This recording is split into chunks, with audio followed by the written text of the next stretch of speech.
Assalamualaikum warahmatullahi wabarakatuh.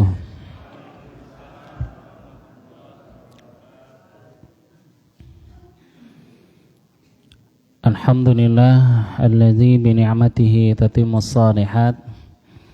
Allahumma salli wa sallim ala nabiyyina Muhammad wa ala alihi wa sahbihi wa man ihtada bihadihi ila yaumiddin. Amma ba'du, ma'asyiral muslimin wal muslimat rahimani wa rahimakumullahu jami'a. Bapak Ibu jamaah yang mudah-mudahan dirahmati Allah Subhanahu wa taala. Yang pertama, alhamdulillah. Kita mengucapkan alhamdulillah berkat nikmatnya kita bisa berkumpul. Dengan karunia-Nya kita diberikan kesehatan. Mudah-mudahan kesehatan ini kita pergunakan untuk amal saleh. Amin ya rabbal alamin. Dengan nikmat kuat ini kita gunakan untuk melaksanakan kewajiban sebagai bentuk syukur kita kepada Allah. Barang siapa yang mengerjakan sholat 5 waktu, maka dia telah bersyukur kepada Allah, kata Sufyan bin Uyainah. Kemudian barang siapa yang setiap sholatnya mendoakan kedua orang tuanya, maka ia telah bersyukur kepada orang tuanya. Ya, ada 2 kewajiban kita, bersyukur mentaati Allah, kemudian bersyukur, berterima kasih kepada kedua orang tua dengan cara setiap sholat kita mengucapkan doa, Rabbighfirli wali walidayya warhamhuma kama rabbayani shaghira. Orang yang membaca itu untuk orang tuanya saat sholatnya berarti dia telah berterima kasih kepada kedua orang tuanya. Bapak Ibu yang mudah-mudahan dirahmati Allah Subhanahu wa taala, sebelum masuk ke surat At-Tin, ada yang masih tertinggal belum dijelaskan, disampaikan dari surat Al-Alaq, yaitu potongan surat yang terakhir, yaitu ara'aital ladzi yanha. Tahukah engkau orang yang melarang?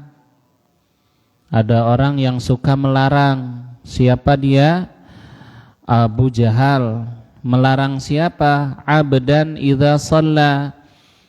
Seorang hamba yang mengerjakan salat dilarang. Siapa dia? Nabi Muhammad sallallahu alaihi wasallam. Nabi salat di mana dilarang? Di depan Ka'bah. Abu Jahal melarang Nabi salat di depan Ka'bah.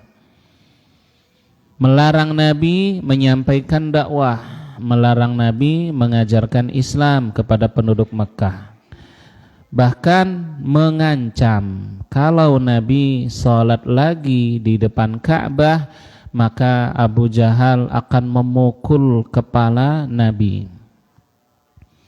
Hingga satu saat kebiasaan orang Quraisy, tokoh-tokohnya kumpul di depan Ka'bah, dan Abu Jahal melihat Nabi Shallallahu Alaihi Wasallam salat lagi di depan Ka'bah, padahal sudah dilarang. Kemudian Abu Jahal memprovokasi kawan-kawannya, Muhammad telah menghinakan kita. Bukankah aku telah melarangnya untuk salat di depan Ka'bah? Demi Allah, aku akan memukul dan menginjak lehernya. Dan Abu Jahal orang yang paling celaka. Dia benar-benar melakukan niatnya. Mendekati Nabi, hendak menginjak dan memukul Nabi. Ketika ia hendak melakukan itu, tiba-tiba Abu Jahal gemetar ketakutan. Awalnya dia maju, kemudian mundur perlahan. Dan dilihat oleh kawannya dari sisi Ka'bah yang lain. Ya, gemetar dia ketakutan. Kemudian ditanya balik Abu Jahal, tidak berhasil mendekati Nabi. Ada apa denganmu? Kenapa engkau tidak jadi melakukan seperti yang kau ucapkan? Demi Allah, sekiranya saya maju selangkah, dalam riwayat yang lain ada unta besar akan melahapnya. Dalam riwayat yang lain ada malaikat yang akan menghantamnya. Ini sebagai bentuk perlindungan Allah kepada Nabi Muhammad sallallahu alaihi wasallam. Allah yang melindungi Nabi sallallahu alaihi wasallam. Ini perilaku Abu Jahal. Ara'aita in kana 'alal huda, orang yang dilarang ini, tidakkah engkau melihat ia ada di atas petunjuk, yaitu Nabi ada di atas petunjuk. Au amara bittaqwa, atau orang yang dilarang ini dia memerintahkan kepada ketakwaan. Ara'aita in kazzaba wa tawalla, tidakkah engkau melihat orang yang mendustakan lagi berpaling, yaitu Abu Jahal. Alam ya'lam bi anna Allah yara, tidakkah dia mengetahui bahwa Allah itu Maha melihat? Di antara bentuk ancaman yang sangat mengerikan kepada orang yang melakukan kezaliman, orang yang dizalimi mengancam kepada orang yang zalim. Ada orang berperilaku sewenang-wenang, orang yang lemah lagi dizalimi ini berkata, Allah Maha melihat, Allah akan membalas. Ini bikin orang beriman diancam seperti itu ketakutan. Karena doa orang yang terzalimi pasti mustajab. Maka ini membuat kita berpikir dua kali, karena kebencian, karena emosi kita membuat kita kadang berperilaku zalim. Maka kita berhati-hati. Sebagaimana di sini Allah mengancam, alam ya'lam bi anna Allaha yara, tidakkah Abu Jahal itu mengetahui bahwa Allah itu Maha melihat? Apa yang dilakukan Abu Jahal? Allah melihat. Kalla, sekali-kali tidak. La illam yantahi, kalau dia tidak berhenti melakukan itu, apa? Menghalang-halangi Nabi salat, menghalangi Nabi dakwah. Lanasfa'an bin nasiyah, kami akan cabut ubun-ubunnya itu. Nasiyatin kazibah, ubun-ubun itu yang apa? Mendustakan. Falyada'u nadiyah, Abu Jahal ini sombong karena dia merasa punya keluarga besar yang melindunginya. Allah menantang, panggil saja penolong-penolongnya. Sanada'uz zabaniyah, kami akan memanggil malaikat zabaniyah, malaikat yang akan menyiksa di mana? Di neraka. Kalla la tuti'hu wasjud waqtarib, jangan ikuti orang yang suka mendustakan, jangan ikuti orang yang kafir. Seorang muslim haram tidak boleh mengikuti orang kafir. Seorang muslim tidak boleh memberikan penghormatan kepada orang kafir. Seperti Imam Masjid Istiqlal mencium kepala paus, enggak boleh. Kepala paus, pimpinan Kristen tertinggi di dunia, datang ke Indonesia, dihormati, ibadah di Istiqlal pakai topi seperti Sinterklas.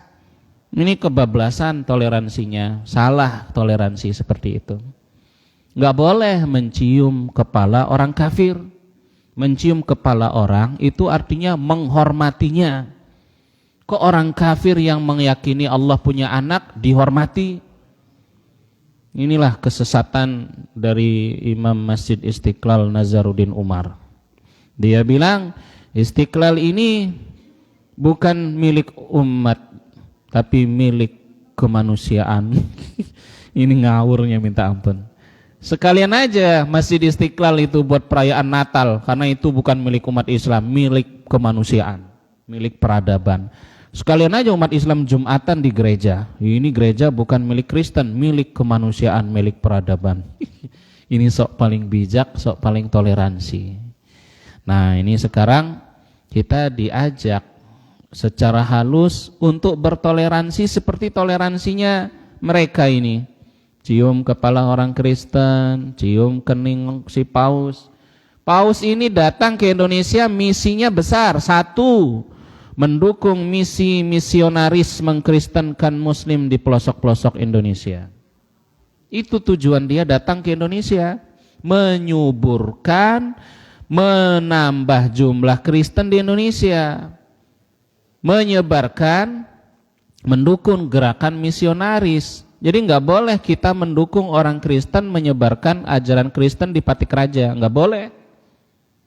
Bahkan dicium-cium pendetanya, silakan dakwah di Patik Raja. Ya, domba-domba tersesat ini Bapak Ibu ya. Wah, ini nggak boleh kayak gitu itu, cium kepala orang Kristen. Yang kedua, misi Paus ini, si Paus Vatikan ini datang ke Indonesia buat apa? Menyeru gereja-gereja Indonesia melegalkan pernikahan sejenis. Oh, ini kacau ini si pimpinan. Makanya harus dipecat ini Imam Masjid Istiqlal, pengurusnya si Nazaruddin Umar ini. Harus dipecat dia itu ya. Baik, nggak boleh kita mentaati orang kafir. Entah disuruh siapa itu jamaah di Istiqlal atau di beberapa masjid itu pada saat menjelang misa kedatangan Paus ke Indonesia, zikir bersama pakai peci merah putih mirip Sinterklas. Ya, nggak boleh kita mengikuti orang tidak boleh, hukumnya haram. Ini orang awam yang tidak mengerti, taunya oh ini bagus Islam seperti ini, saling menghormati. Toleransi itu bukan menghormati, toleransi itu membiarkan. Biarkan saja si orang Kristen ke gereja, nggak boleh dilarang. Itulah toleransi. Jadi toleransi itu bukan menghormati. Orang Hindu mau hari raya Nyepi, toleransi itu apa? Biarkan, nggak boleh dilarang. Orang Buddha, biarkan dia dengan melakukan praktek agama. Orang Kristen, biarkan. Itulah toleransi. Toleransi itu apa? Biarkan. Biarkan pemeluk agama menjalankan keyakinannya masing-masing. Nggak perlu dijaga gerejanya, nggak perlu dikawal pausnya. Nggak ada umat Islam ini yang mau mencelakai pendeta. Pendeta jalan pakai salib, biarawati pakai jilbab, silakan, nggak ada yang ganggu. Ini kebablasan, ini kita diajak toleransi seperti itu. Apalagi dengan program di Kemenag itu moderasi beragama. Ya, Islam itu sudah toleran tanpa perlu diajarin. Islam itu sudah dari dulu membiarkan Yahudi dengan Yahudi, Kristen dengan Yahudi, dibiarkan, nggak ada yang dipaksa. Baik, Bapak Ibu yang mudah-mudahan dirahmati Allah, ini merembet ke sana kemari ya. Baik, ini kewajiban para dai menyampaikan kepada umat, tidak boleh toleransinya sampai keliru dan salah. Surat At-Tin, mari kita baca bersama-sama. Ibu-ibu silakan buka Al-Qur'annya, Android. Kita baca surat At-Tin. Ya, kita baca bareng-bareng. A'udzu billahi minasy syaithanir rajim. Bismillahirrahmanirrahim. Wat-tini waz-zaitun wa turi sinin wa hadzal baladil amin. Laqad khalaqnal insana fi ahsani taqwim. Thumma radadnahu asfala safilin. إلا الذين آمنوا وعملوا الصالحات فلهم أجر غير ممنون فما يكذبك بعد بالدين أليس الله بأحكم الحاكمين. Allahumma arhamna bil Quran. Semoga Allah merahmati kita dengan Al-Quran. Surat At-Tin ini surat Makkiyah. Anil Bara' bin Azib, kana Nabi sallallahu alaihi wasallam, dari Bara' bin Azib, Nabi sallallahu alaihi wasallam yaqra fi safari fi ihdar raq'ataini bit-tini waz-zaitun. Dalam sebuah perjalanan Nabi pada salah satu rakaatnya, yaitu rakaat kedua, beliau membaca wattini wazzaitun. Kata Bara' bin Azib, fama sami'tu ahadan ahsana sautan aw qira'atan minhu. Aku tidak mendengar orang yang lebih bagus suaranya daripada suara Nabi. Aku tidak mendengar bacaan yang lebih bagus daripada bacaan Nabi Muhammad sallallahu alaihi wasallam. Dalam beberapa kesempatan Nabi menegur sahabat Muaz bin Jabal karena ketika mengimami salat, bacaan yang dibaca surat yang panjang. Maka Nabi mengajarkan, kenapa engkau tidak membaca wasyamsi wadduhaha wadduha, atau membaca wallaili idza yaghsha wattini wazzaitun. Ya. Ini beberapa surat yang diajarkan oleh Nabi dibaca dalam salat. Maka maghrib wallaili idza yaghsha, rakaat kedua wattini wazzaitun, atau di dalam salat Isya membaca hal yang sama. Jadi tidak terlalu panjang, tidak terlalu pendek, tapi sedang. Ya. Tapi beberapa masjid wallaili idza yaghsha kepanjangan. Maunya wattini wazzaitun sama kul huwallahu ahad. Ya. Baca kul huwallahu ahad juga boleh. Ada pernah sahabat Nabi dalam setiap mengimami salat selalu membaca kul huwallahu ahad, sehingga sahabat Nabi merasa bosan. Selalu dalam setiap rakaatnya membaca kul huwallahu ahad. Laporlah sahabat Nabi kepada Rasulullah, ya Rasulullah, fulan selalu mengimami kami dan dia selalu membaca Al-Ikhlas. Nabi bilang, tanyakan kepada dia kenapa dia melakukan itu. Nah, ini Nabi memberikan kita contoh ya. Kalau ada isu, kalau ada yang lapor, Nabi nyuruh kita apa? Tabayun, klarifikasi. Tanya ke personal. Pak RT dapat kabar ada perilaku warga yang meresahkan, maka Pak RT datang ke rumahnya bertanya baik-baik, benar nggak ada warga bilang seperti ini? Oh nggak benar Pak RT, maksud saya begini, oh ya sudah, alhamdulillah. Nah sekarang main hakim sendiri, belum juga bertanya kepada orang yang diduga, masyarakat percaya mentah-mentah, merugikan banyak orang.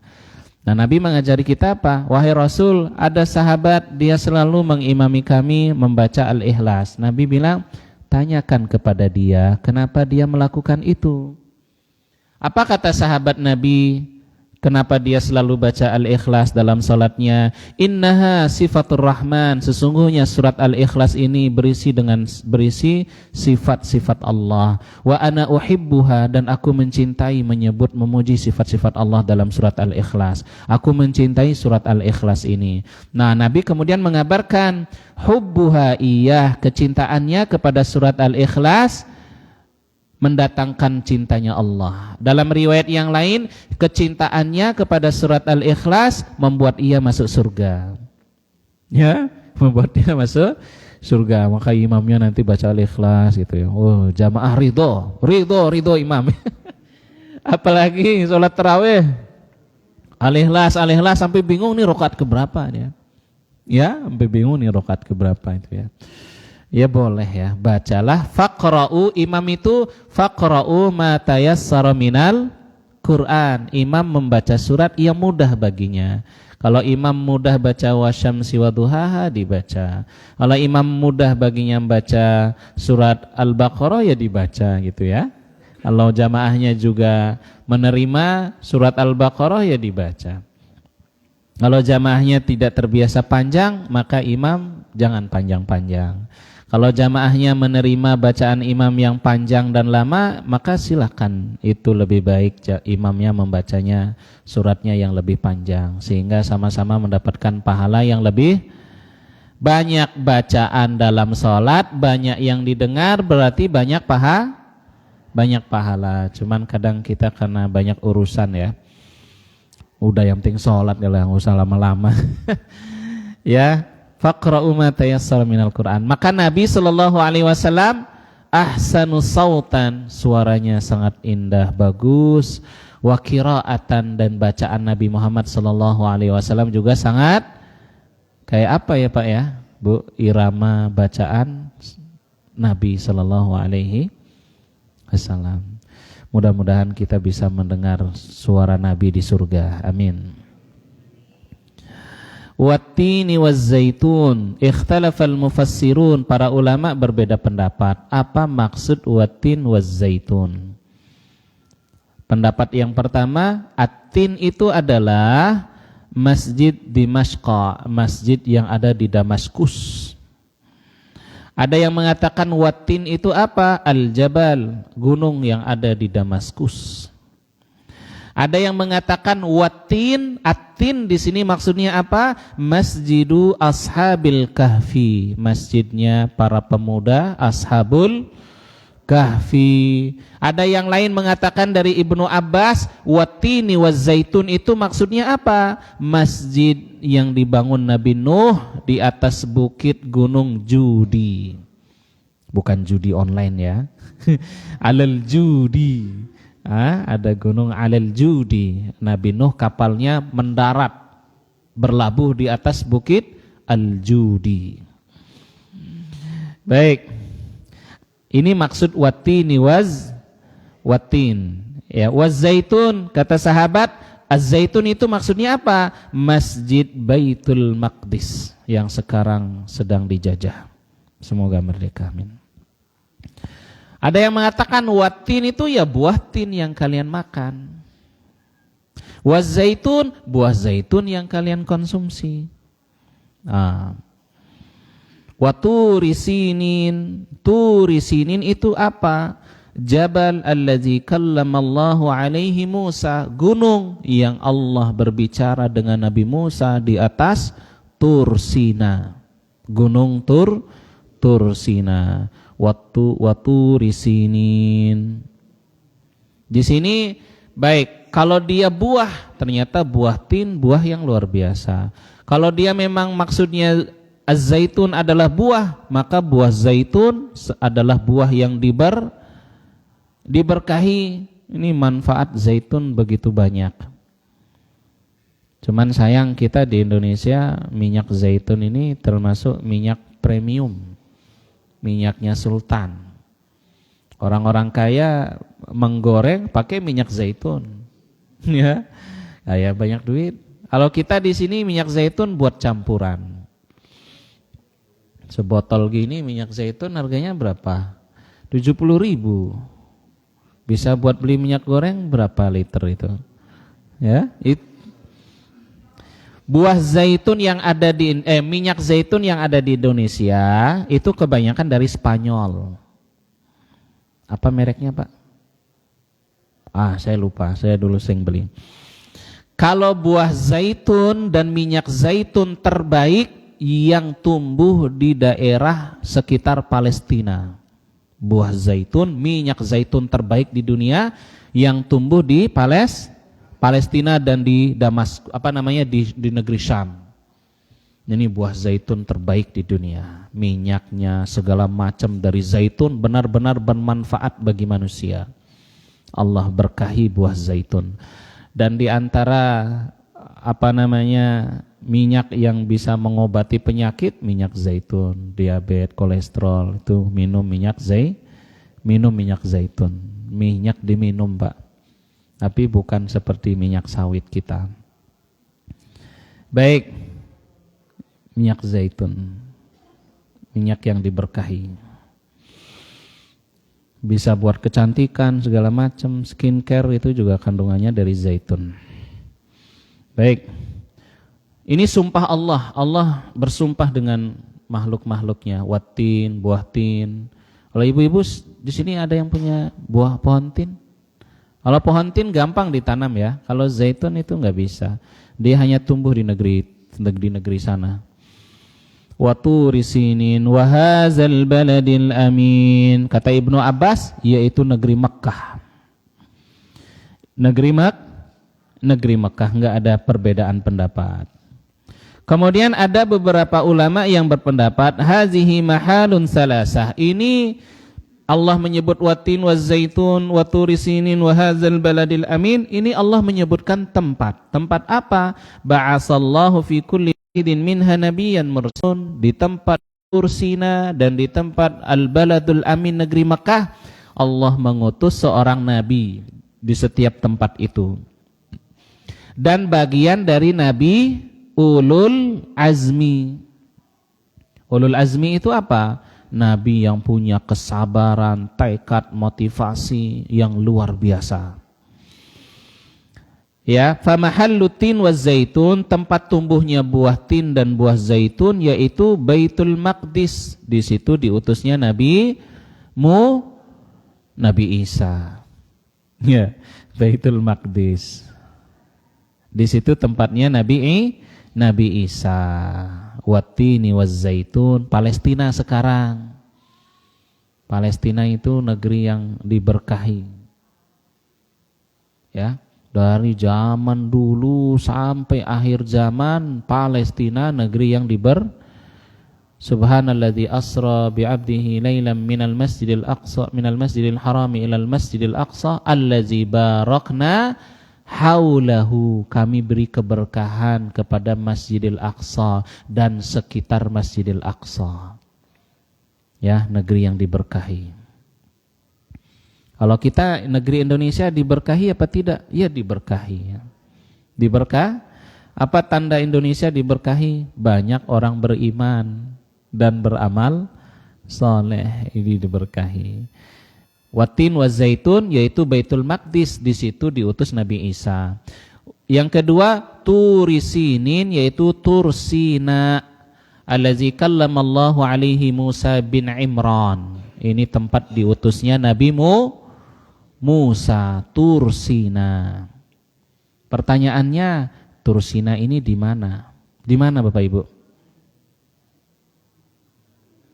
Iya, di negeri Syam juga, negeri Palestina. Ya. Kemudian Baladul Amin itu adalah Mekah, diutusnya Nabi Muhammad sallallahu alaihi wasallam. Berarti ini menyinggung tiga nabi yang mulia. Ini tiga-tiganya ini adalah sumpah Allah kepada tiga makhluk yang luar biasa. Jawab sumpahnya apa? Dalam rangka apa Allah bersumpah? Untuk apa Allah bersumpah? Mengabarkan kondisi kita. Bagaimana kondisi kita? Laqad khalaqnal insana fi ahsani taqwim. Ini Allah itu bersumpah dalam rangka ini. Disebut Nabi Musa, Nabi Isa, Nabi Muhammad SAW, watin wa zaitun wa turisina wa hadzal baladil amin. Allah itu bersumpah dalam rangka apa? Mengabarkan salah satu nikmat Allah kepada kita. Apa itu? Penciptaan manusia dengan tubuh yang sempurna. Jadi kalau ada orang putus asa, males-malesan, gak semangat hidup, gak tahu dia itu dalam tubuhnya ada sel-sel dalam tubuhnya bekerja 24 jam mengusir setiap virus penyakit masuk ke tubuh. Siapa yang menggerakkan sel-sel itu? Allah. Sempurna manusia itu. Ya, penciptaannya sempurna. Dia mampu berdiri, mampu berlari, mampu berjalan. Bagaimanapun kulitnya seorang manusia, entah putih, coklat, hitam, dia tetap makhluk Allah yang enggak boleh dihina. Menghina seseorang sama dengan menghina Allah Subhanahu wa ta'ala. Makanya mencela itu dicela, perilaku menghina dihina. Jadi kita ini makhluk Allah yang sempurna. Kesempurnaan kita diantaranya disebabkan karena Allah memberikan kita apa? Ruh dan akal. Maka orang yang manusia yang manusia yang bijak itu apa? Dalam kondisi kebanyakan orang jatuh ke dalam kemaksiatan, akalnya bekerja, bisa membedakan mana baik mana buruk. Akalnya mengajak dia untuk melakukan sesuatu yang baik. Punya basirah, mata batin yang menunjukinya kepada kebenaran. Saat orang lain tidak bisa membedakan mana baik mana buruk, akalnya masih sehat mengatakan ini baik, ini buruk. Dia mengikuti kebaikan.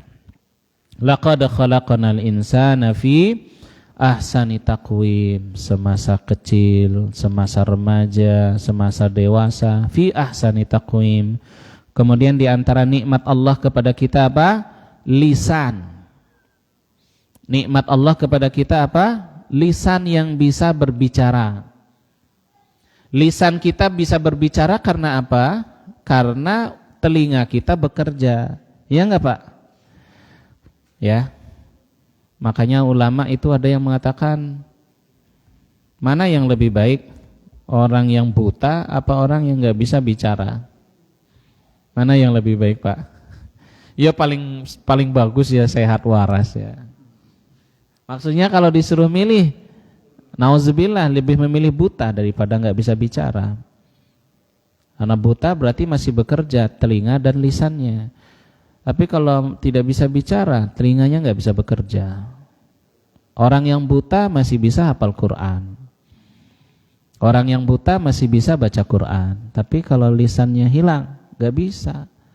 Makanya bapak-bapak, ucapkan alhamdulillah bisa bicara, bisa mendengar, bisa melihat.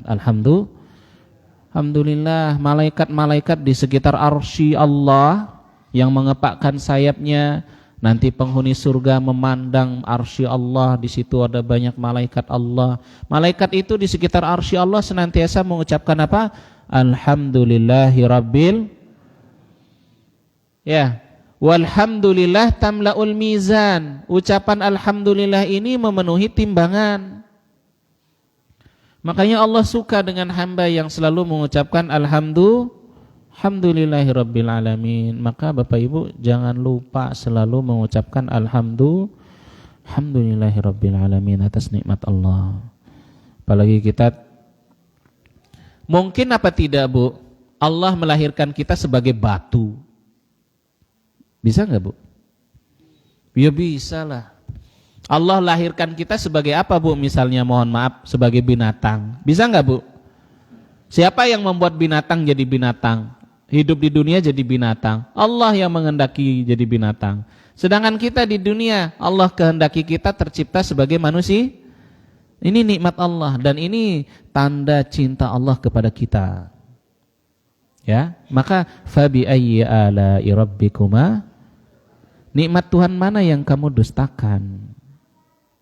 Makanya orang yang enggak bersyukur itu orang yang lupa dengan pemberian Allah. Orang miskin enggak bersyukur, orang kaya enggak bersyukur. Orang miskin enggak bersyukur, enggak ibadah. Orang kaya enggak bersyukur, jadi berbuat dosa terus. Tapi orang yang mengucapkan alhamdulillah, dia bersyukur, tahu penciptanya, tahu nikmat Tuhannya, dia mentaati Allah Subhanahu wa taala. Di antara penyebab yang membuat nikmat kita awet, nikmat kita ditambah dan membuat kita selamat, yaitu bersyukur, ucapkan alhamdulillah. Di antara penyebab harta itu rusak dan binasa, enggak bersyukur.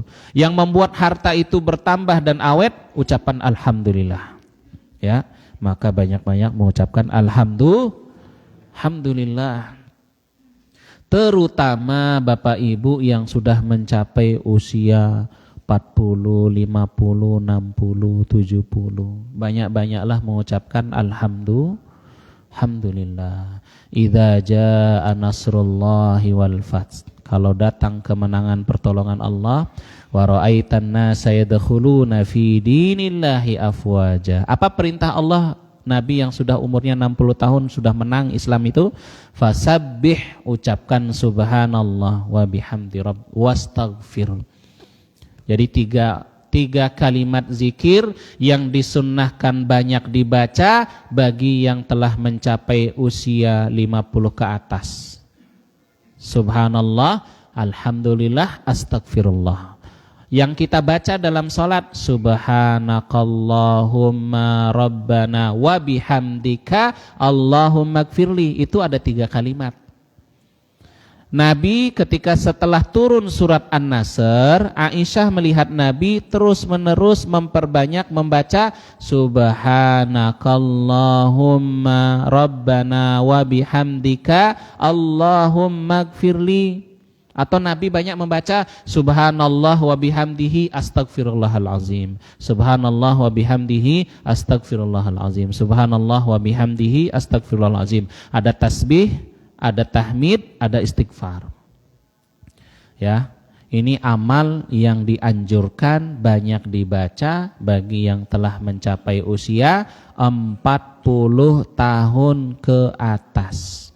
Biar meninggalnya husnul khotimah. Jadi kalau tanda orang meninggal husnul khotimah itu sudah terlihat bagaimana orang itu meninggal, entah jelek meninggalnya atau husnun bagus meninggalnya, itu udah kelihatan dari umur 40 tahun. Barang siapa yang sudah umurnya 40 tahun, ibadahnya tambah bagus, dia tambah amalnya bagus, insya Allah meninggalnya bagus. Tapi orang yang mohon maaf umurnya sudah 40 tahun ke atas, ibadahnya masih jelek, masih suka gaplean, masih suka judi online, itu tanda meninggalnya jelek. Maka hati-hati kalau sudah masuk usia 40, hati-hati ibadahnya harus sudah bagus. Ya, jadi Allah kalau menghendaki seseorang itu meninggalnya baik, Allah gerakkan ia untuk ibadah dan taubat. Tapi umur sudah 40 ke atas masih lalai, masih suka dangdutan, masih suka main perempuan, masih apa lagi Pak? Ya, masih korupsi, ya, macam-macam, duit dana desa dikorupsi, duit tiket wisata milik desa dikorupsi sampai 5,4 miliar buat ngasih ke istri simpanan. Ini parah ini ya. Dana desa dikorupsi 5,4 miliar. Bukan di Banyumas, di daerah luar. Tiket wisata digelapkan sampai dapat uang 5,4 miliar. Hati-hati. Makanya di antara doa yang dibaca apa? Allahumma, gimana? Tiba-tiba kok saya lupa sama doanya. Gara-gara jamaah ini saya lupa. Gimana sih bunyi doanya? Allah astagfirullahalazim, astagfirullahalazim, a'udzubillahi minasyaitonirrajim. Wa taubatan qoblal maut. Ya, Allahumma inni as'aluka wa taubatan qoblal maut, ya Allah berikanlah aku taubat sebelum meninggal. Wa rahmatan indal maut, berikanlah rahmat saat meninggal. Ya, wa magfiratan ba'dal maut, setelah meninggal berikanlah ampunan ya Allah. Allahumma inni as'aluka salamatan fid din. Kita minta agar diberikan keselamatan, agama kita lurus, enggak kayak imam Masjid Istiqlal cium-cium paus, ini agamanya rusak. Ini agamanya bengkok. Nah, kita alhamdulillah masih tegas sama orang kafir. Allahumma inni as'aluka salamatan fid din wa afiatan fil jasad. Ya Allah berikanlah apa? Afiyah pada badannya, diberikan kesehatan. Enggak cuman sehat, sehatnya juga dipakai untuk amal soleh. Ini afiyah fil jasad.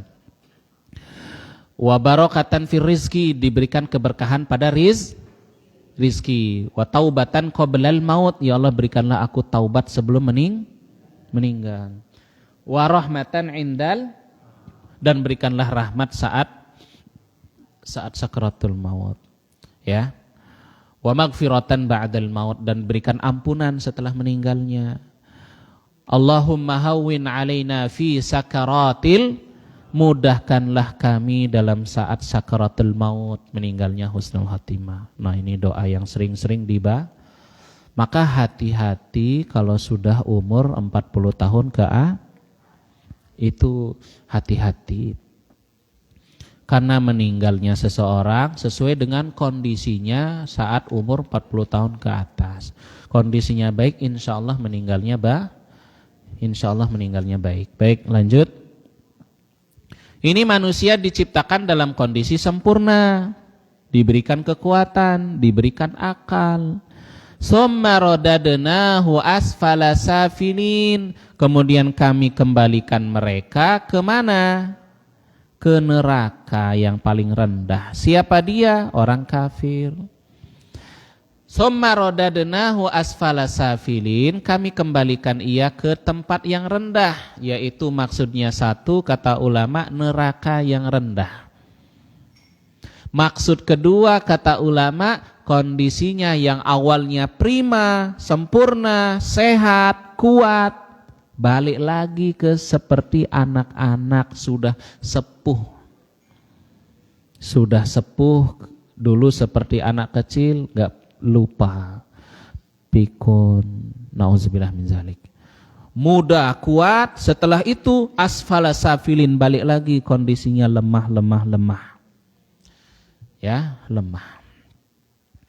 Ini kata ulama, arzalil umur, kembali umurnya itu saat tuanya kembali kondisinya seperti dahulu, tidak lagi fi ahsani taqwim, kembali lemah. Kata Ibnu Abbas, ya, dari Ikrimah, man jama'al Qur'an lam yurad ila arzalil umur. Barang siapa yang menghafal Al-Quran atau membaca Al-Quran, hidupnya senantiasa bersama Al-Quran, masa mudanya baca Quran, masa sehat, masa dewasa kuatnya dia selalu baca Quran, dia enggak akan mengalami seperti orang tua kebanyakan, pikun. Orang yang membaca Al-Quran saat sehatnya, saat kuatnya, saat dewasa masa-masa kuatnya, dia selalu bersama Al-Quran, membaca Al-Quran, menghafal Al-Quran, murojaah Al-Quran, dia dilindungi oleh Allah dari, mohon maaf, masa tua yang buruk. Salah satunya kepikunan. Nah, dia tidak dapat masa-masa itu. Mohon maaf ya, masa-masa tua itu kan masa-masa sepi, ya enggak Pak? Ya enggak Bapak Ibu? Masa tua itu masa penuh kesepian. Punya anak, anaknya, cucunya semuanya jauh-jauh. Suami sudah meninggal, sepi, bujang lagi. Istri sudah meninggal, hidupnya sepi. Tetangga saya kasihan. Mohon maaf, tidak punya keturunan. Meninggal beberapa minggu yang lalu suaminya, jadi sendirian. Rumahnya luas, hidupnya sendirian, seorang mbah-mbah. Tapi kata warga, Masya Allah ini Ustadz, ibu ini dan suaminya almarhum, kalau sodakoh itu enggak tanggung-tanggung. Rajin sodakoh, ya Alhamdulillah Pak. Saat disolati, jenazahnya banyak yang mensolati. Yang hadir juga ya, Rektor UMP, Ustadz Ibnu Hasan, Ketua PWM, Pak Johar saya nggak lihat ada datang. Banyak pengurus Muhammadiyah kok pada datang. Ini siapa Pak yang meninggal? Dulu dosen di UMP, oh pantesan. Banyak yang mensolati. Pak RW cerita lagi, gimana Pak sampai di rumahnya di Maos? Pak Muhdir ya, almarhum Pak Muhdir. Di Maos, subhanallah, merinding bulu saya Ustadz. Kenapa Pak? Itu warga mensolati nggak habis-habis. Dimakamkan setelah asar, banyak yang mensolati. Wah ini alhamdulillah, itu jadi tanda husnul khotimah. Ya, saya disuruh ngimamin sholat. Dan di belakang saya ada Ustadz Kifni, saya samperin, Pak tolong imamin. Jangan aja, udah Bapak aja ngimamin. Pak Kifni yang ngimamin. Terus saya bisik lagi ke Pak Kifni, Pak tolong kasih tausiah. Pas Pak Kifni ngasih tausiah, insya Allah husnul khotimah, beliau husnul khotimah. Selama saya ngisi kajian di masjid sini Purwosari, beliau selalu datang. Cuman ketika beliau sudah stroke, beliau nggak bisa lagi ke masjid. Insya Allah beliau husnul khotimah. Allah mengampuni dosa-dosanya. Kita saksi bahwa beliau orang yang baik. Pak RW cerita lagi di Maus Cilacap, banyak orang yang mensolati. Ini alhamdulillah. Jadi nah ini termasuk juga apa? Orang tua yang Allah lindungi. Baik kondisinya saat dia meninggal. Husnul khotimah. Nah, kecuali yang gak beriman, gak beramal soleh. Atau dia beriman tapi gak beramal soleh. Dia muslim tapi gak beramal soleh. maka dia mengalami masa tua yang na'udzubillah, pikun lah, menyusahkan lah, na'udzubillah. Ya, summa radadnahu asfalasa, balik kondisi manusia itu awalnya sempurna, tegak, kuat, sehat, balik lagi kondisinya ke paling rendah, lemah. Bahkan dia lupa dengan dirinya sendiri, bahkan dia nggak tahu sedang pipis. Kecuali siapa? Illallazina amanu wa amilus, kecuali orang yang beriman. Semasa mudanya dia beriman dan beramal soleh. Semasa dewasa saat sehat dan kuatnya dia beriman dan beramal soleh. Kemudian datang masa tua, Allah lindungi ia di masa tuanya dari kepikunan dan dari kejelekan. Ya, ini maknanya. Atau nanti ketika di akhirat orang yang beriman dan beramal soleh gak akan dimasukkan ke asfala safilin, ke neraka terendah. Maka di dunia, ya, orang yang di masa muda, masa sehat, masa kuatnya beriman, beramal soleh, maka di masa lemah-lemahnya Allah jaga dia. Kalau dia meninggal, Allah muliakan kematiannya. Banyak yang mensolati dan mendoakan, banyak yang memuji. Ini pentingnya kita. Satu, saat kita muda, diisi masa mudanya dengan iman dan amal soleh. Sudah lewat masa mudanya, sekarang masa kuat. Diberi kekuatan sekarang diberi kesehatan. Maka gunakanlah masa kuat, masa sehat ini dengan apa? Iman dan amal soleh. Tadi Nabi memberikan contoh ketika Nabi menjelang kematiannya, ketika Nabi sudah berumur 60 tahun, beliau memperbanyak membaca subhanallah wa bihamdihi astagfirullahalazim. Maka dia dilindungi di masa tuanya dari keburu, nanti di akhirat dilindungi dari siksa neraka. Ini ya, anak muda yang taat kepada Allah dapat naungan pada hari kiamat. Orang dewasa yang ingat Allah, selalu ingat masjid, maka dia dapat naungan pada hari kiamat. Ya, orang dewasa ingat Allah dan dia menangis, dia dapat naungan pada hari kiamat. Illallazina amanu wa amilus falahum ajrun ghairu mamnun. Bagi mereka balasan pahala tidak pernah putus. Di dalam kubur dia mendapatkan, kuburannya diluaskan, diberikan cahaya, kuburannya dijadikan taman surga. Dalam kubur amal solehnya dalam wujud kalau laki-laki yang ganteng, yang harum, menemani dan menghiburnya dari sepinya dalam kubur. Karena apa? Iman dan amal soleh. Nanti di akhirat saat terjadi kiamat, Allah lindungi ia dari ketakutan. Di akhirat Allah lindungi dari siksa neraka, dimasukkan ke dalam surga. Di dalam surga mendapatkan nikmat, pahala, ganjaran gak habis-habis, terus mengalir. Ya, falahum ajrun ghairu mamnun. Wa fakihatin katsirah. Dalam surga itu ada buah-buahan yang begitu banyak. Buah-buahan di dalam surga itu disebutkan di surat Ar-Rahman, fihi ma min kulli fakihatin zaujan. Dalam surga itu ada buah yang berpasang-pasangan. Kalau di dunia kan buah berpasang-pasangan Pak ya. Ada buah yang kering, ada buah yang basah. Ya. La maqtu'atin wa la mamnu'ah. Balasan, pahala, nikmat di surga nggak pernah habis, nggak pernah putus dan tidak dilarang. Bapak-bapak di sini asam uratnya tinggi, nggak mau makan kacang hijau-hijauan, ya nggak Pak? Kolesterolnya tinggi, kata perawat, sudahi makan gorengan, makan santan, makan minyak-minyak. Tapi di sini makan aja yang penting Pak, ya nikmat. Kalau lagi sehat, nikmat, udah makan apa aja Pak? Ya, makanlah mumpung masih terutama anak muda. Anak muda itu nafsu makannya tinggi, udah makan apa aja yang nikmat, yang halal. Nanti datang masa tua sudah mulai mengurangi lemak, mengurangi gula. Sekarang itu ya banyak sekali, tinggalkan tepung, gak usah makan tepung, gak usah makan minyak. Lah, apa enak. Iya. Ini dokter-dokter kadang berlebihan, hidup ala sunnah Nabi. Nabi juga makan minyak dan lemak. Nabi bilang apa? Makanlah daging dan makan juga lemaknya. Pada lemak daging itu ada penawar. Daging itu racun. Penawarnya apa? Lemak. Jadi Bapak Ibu kalau makan daging sapi, makan juga lemak sapi. Kalau makan kambing, makan dagingnya, makan juga lemaknya. Lemaknya itu penawar dari racun yang ada di daging. Kalau sekarang daging-daging, jadi disalahkan itu ya. Gula disalahkan, tepung disalahkan, lemak disalahkan. Itu bukan salah. Yang salah itu stres sama nggak pernah olahraga.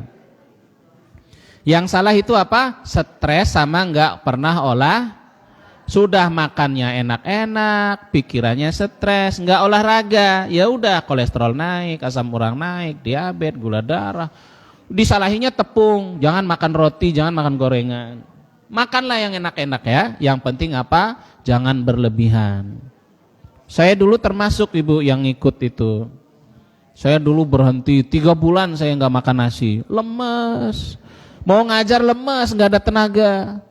Aduh gitu ya, tapi memang benar badan jadi kurus. Tapi nama-namanya anak muda ya, makanlah apa ada yang ada. Nikmati. Kata tetangga yang mohon maaf kena diabetes, aduh sekarang itu sudah nggak nikmat. Selera makan itu udah nggak kayak dulu. Maka saya dalam hati, alhamdulillah itu ya. Mumpung masih nikmat, makanlah yang enak. Makan yang enak-enak, tapi jangan lupa olahraga, jangan lupa bahagia. Stres sama nggak olahraga ini yang bikin penyakitan. Jadi bukan salah tepung, bukan salah minyak, bukan salah daging, bukan salah gula. Salahnya apa? Stres nggak olahraga. Sudah jarang olahraga, makan manis-manis ya sudah. Ini bukan salah gula ya, bukan salah tepung. Salah perilaku sendiri, kurang memperhatikan kesehatan. Ya, jadi makanlah yang enak-enak kalau ada. Ya, kalau ada. Fama yukazzibuka ba'du biddin. Tidakkah engkau melihat orang yang mendustakan ad-din di sini maksudnya apa? Balasan hari kiamat. Alaihissallahu biahkamil. Tidakkah, bukankah Allah itu zat yang maha bijak, yang paling bijak. Baik, demikian Bapak Ibu. Ada pertanyaan, diskusi? Silakan. Assalamualaikum warahmatullahi wabarakatuh. Mohon maaf tadi berkaitan dengan toleransi. Suatu ketika kita datang ke rumah meskipun non muslim Ya. Nasrani, itu mengucapkan selamat kepada mereka lah ya. Nah, terus itu kan tempatnya jauh gitu. Datang masih waktu sholat zuhur. Nah itu kita sholat di situ. Itu yang kami ingin penjelasannya gimana hukumnya tentang ucapan itu dan sholat di tempat orang Nasrani itu bolehkah? Baik, terima kasih. Terima kasih. Assalamualaikum. Mengucapkan selamat atas hari raya pemeluk agama tertentu ini dihukumi haram.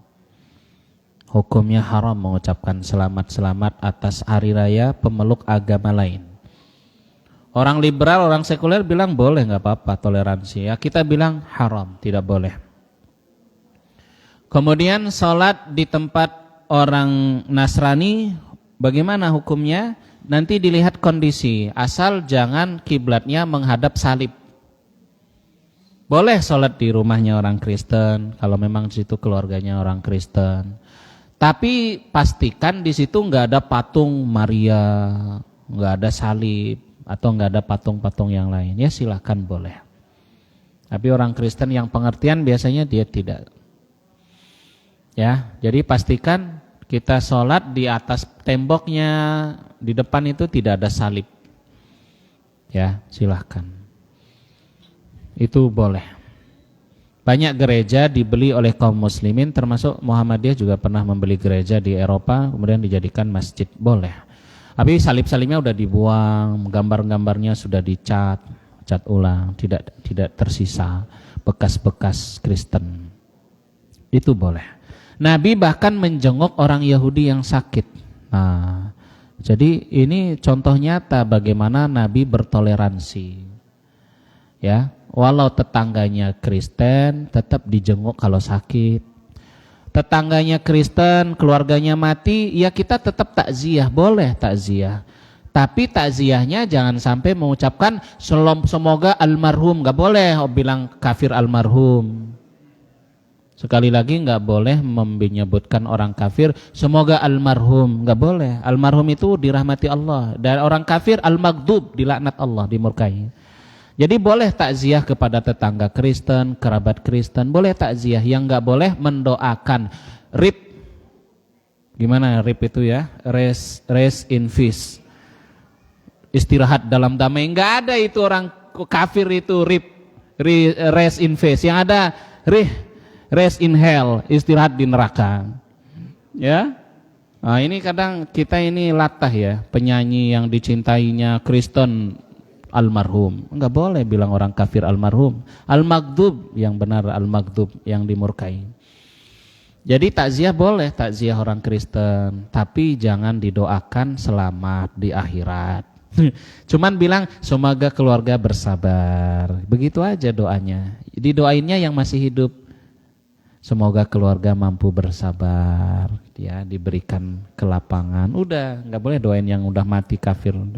Wallahu a'lam bishawab. Terima kasih. Mohon maaf apabila ada yang kurang. Alhamdulillahirabbil alamin. Subhanakallahumma bihamdika asyhadu an la ilaha illa anta astaghfiruka wa atubu ilaik. Assalamualaikum warahmatullahi wabarakatuh.